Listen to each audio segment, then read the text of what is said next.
So it's the first day since the seniors are gone, and we got a very small class, and I'm super excited. Everyone's working so hard, and they're all so dedicated. Oh, this is the best thing. Do you hear that? Do you hear that sound? They're already working. Let's go see. Doobie doobie doo, doo doo doo dee da da da da da da ya ya ya ya. Bee ba da da da da da ba ba ba da da da. Doobie doobie. Okay, guys, come on, let's focus, guys. Levi. Oh my, guys. Quiet on the set! What's going on? Guys, come on, we gotta take this seriously. This is ridiculous. The seniors are gone. This is the start of the new transcript. What are you guys doing? We're dropping the segment. We lost the cold open boys. We lost Miguel. There's no way we can make it anymore. No, you're wrong, Gavin. Come on. I mean, we can do this. We can do this. We need the cold open, okay? The cold open is the only thing in the transcript that is good. We need it.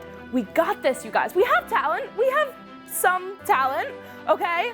We have, we have Max on the editing. We have Michaelin on the script writing. Alex is fine. And, everyone's... No. Sit. No, never. Sit. Okay. We got this, you guys. We got this. I believe in us. We can do this, all right? Stay in the chair. In the chair, Levi. In the chair. Thank you. All right, we can do this, okay? I believe in us. We got this. Come on, you guys. The transcript.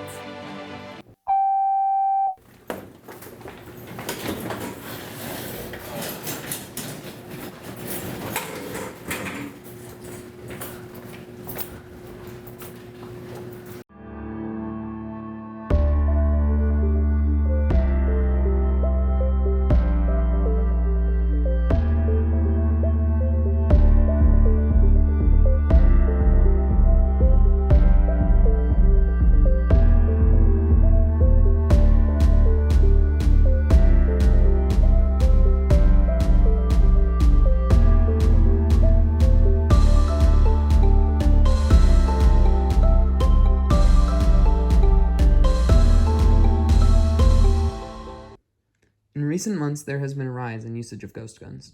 Ghost guns are unregulated firearms that anyone can buy and build without a background check by buying individual parts of a gun to construct it yourself.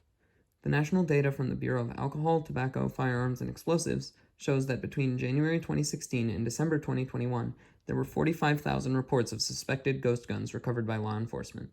In 2020, Springfield police recovered 6 ghost guns, with that number going up to 26 in 2021.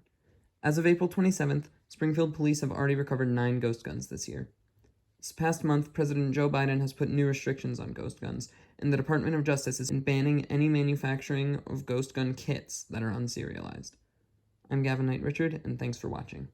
Last week, Congressman Jim McGovern welcomed fellow Congressman Jamie Raskin, who was the lead impeachment manager for the Senate trial during the second impeachment of President Trump, to Northampton to have a chat with constituents about the future of our democracy and how the January 6th attack on the Capitol influenced the next wave of politicians.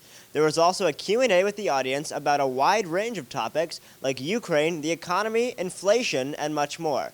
I stayed after to grab interviews with both congressmen about Ukraine and how high schoolers can influence politics.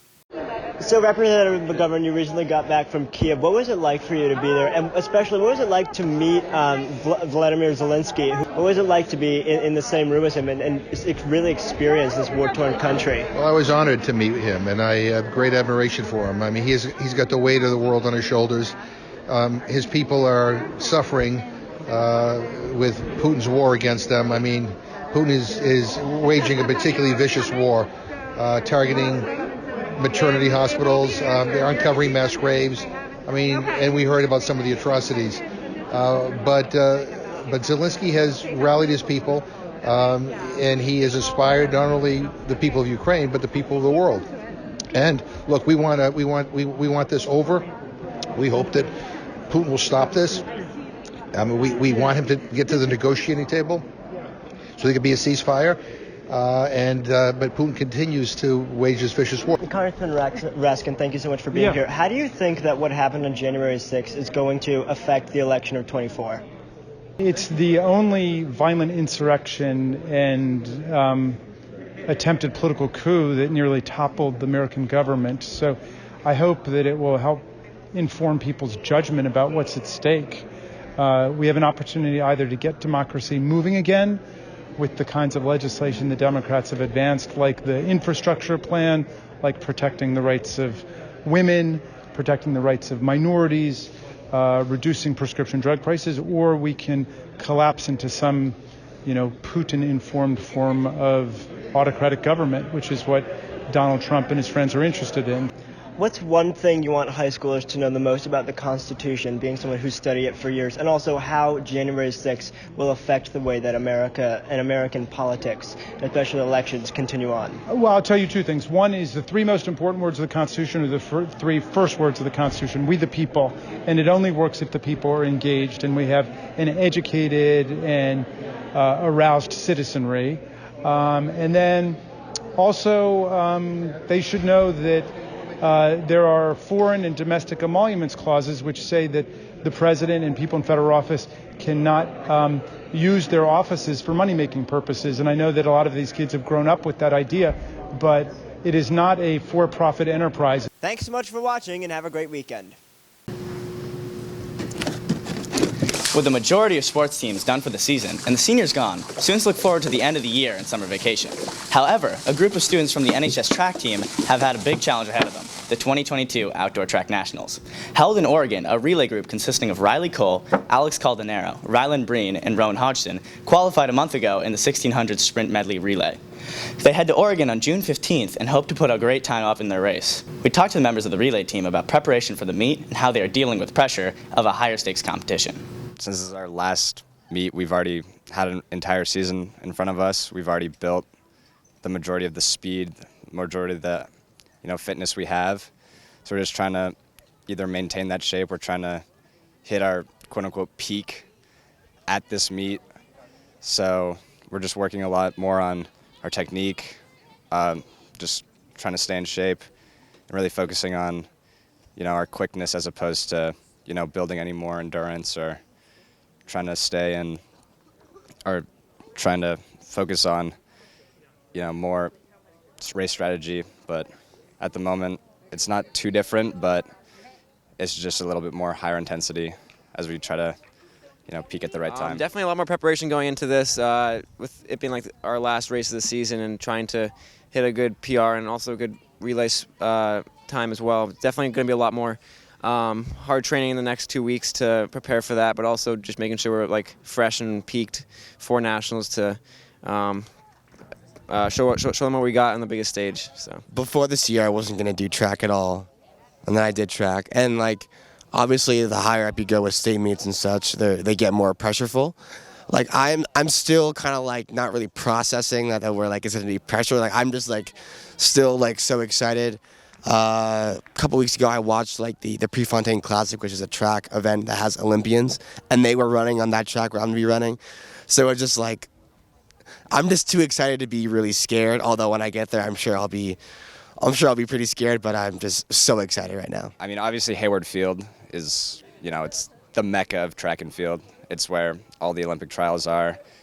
It's the official Nike facility, so competing there is going to be incredible. But I'm just really looking forward to, representing Northampton, kind of showing that, we have what it takes to actually send a little group of boys from this relatively sheltered community to go compete on this big stage, and hopefully we ball out. Well, I think an easy way to start, what scares me the most is just running in general, and just how many people will be there, how this is obviously the nationals event, it's wow, there's going to be some future Olympians here. That's crazy. So definitely that, but I'm just going to be again, future Olympians, that's awesome. How often you get to say you compete against or were with a future Olympian? That just to me is just awesome, and that just shows that hard work sometimes does pay off, and I'm just so excited to be there with the guys. yeah, I definitely want to do this more for the team. I mean, also I want to shoot for a personal best, but especially in the relay, I want to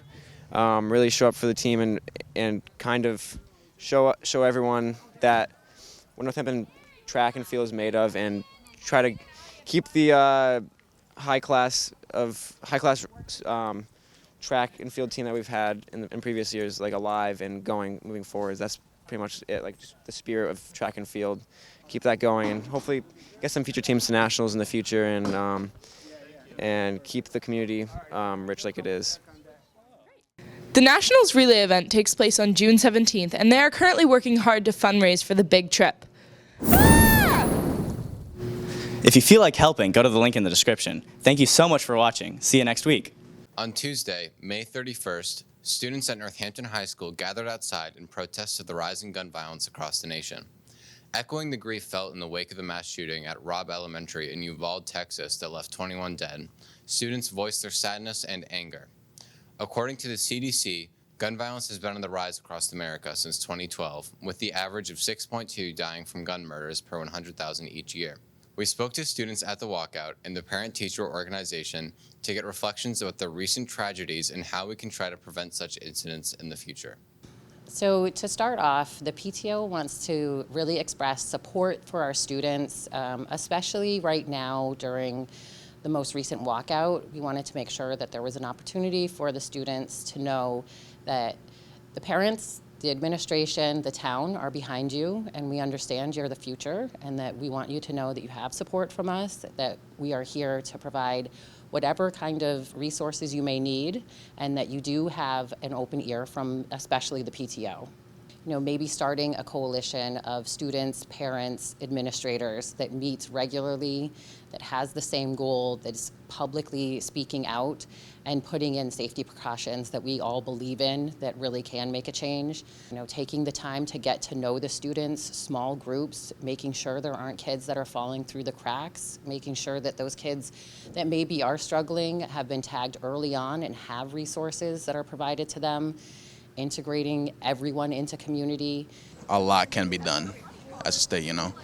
We don't need kids worrying about going to school and thinking that they might be next, you know. I have a little brother, you know, and I don't want him to be going to school thinking I might be next. This year, there have been 27 school shootings in America, with a total of 83 injuries and deaths. I'm Alex, and thank you for watching. I know Kung Fu. Show me.